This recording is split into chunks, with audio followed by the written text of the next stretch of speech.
तो hello guys, आज हमारी मोटर भर गई थी तो आज हमारी मोटर लेके हम जा रहे हैं लखन मास, क्योंकि हमें हमारी मोटर सुधराना है तो हमें आटा का चक्की पीसना है। तो गाइस अब जा रहे हैं हमारे लखन मास, हमारी गाड़ी पे लग गई थी।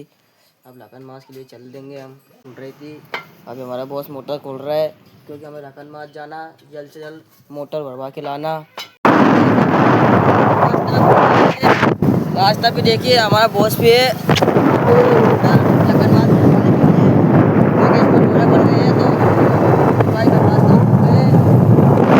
देखिए रास्ता भी।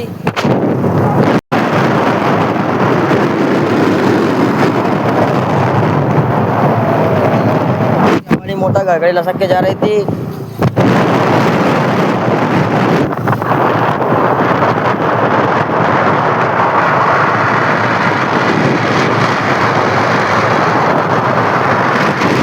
लसक लसक के जा रही थी।